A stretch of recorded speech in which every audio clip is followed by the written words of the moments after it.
I'm here to give you a quick rundown on how to use citations in your speech or research paper. So the first thing you need to do is pull up your works cited page. I would recommend building your works cited page first and also have your speech document. Now, when you're doing citations, the first time you might have to build your speech first and then go back to it. But ideally, to do citations, it's easier to do them as you go. So basically, once you start typing up your facts, you use your fact cards that you have in front of you or your outline to kind of build your citation. But I'm just going to explain some of the basics of what citations are and how to use them. So works cited page, this page is basically telling the audience that these are all the sources that I cited in my paper. So if you have a source on here that you did not cite, it should not be on your works cited page.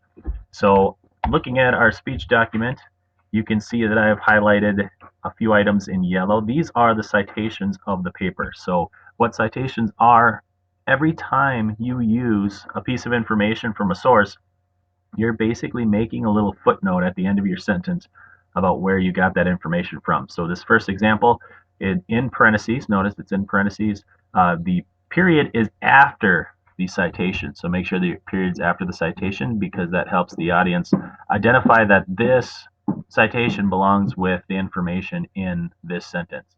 And this one says Call of Duty. So I should be able to, as a reader, to check your information by going to your works cited page. Oh, here's the Call of Duty article you mentioned, and then I can find basically fact check you if I need to.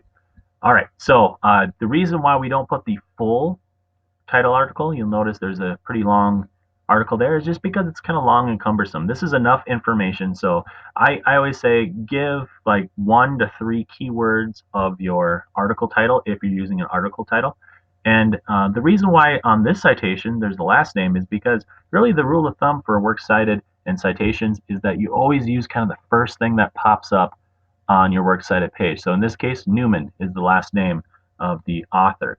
So it just helps the reader kind of identify, okay, this is the source, and it's just easy for them to find it. They don't have to kind of search in the middle.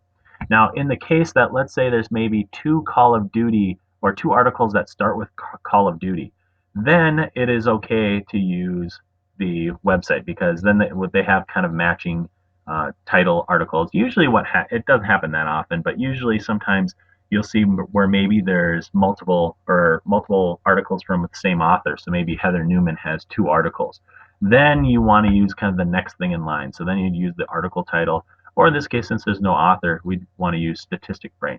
Just make sure when you're doing your citation that whatever you see in the works cited page should match your citation. What I mean by that is the punctuation.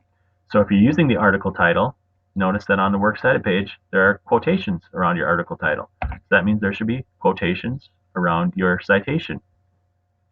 For the author's last name, there is no punctuation, so you don't have to worry about it. It's just their last name. And then if you're using a website, you'll notice that they are in italics. So if I were to change the citation and I wanted to use the website instead, I would put statistic brain, and I would make sure to italicize that so that it matches the works cited page. Whenever you are using facts from another source, and I always say if you see numbers, make sure 100% that you have a citation. So in this case, there is not a citation for this piece of information. What you need to do then is identify where you got the source. Let's say I look back at my fact cards. Oh, I got it from the Marco Stewart article. So all I have to do for that is type in his last name with parentheses around it, making sure the period's at the end, and I have my citation. So it's important to go through your speech, even if you build your citations as you go, always go back through it and make sure that you are always using citations whenever you use information from someone else. And that's basically the wrap up of the tutorial on citations. Just make sure that works cited page, again, if you're not citing information in your speech, you should not include the source in your works cited page.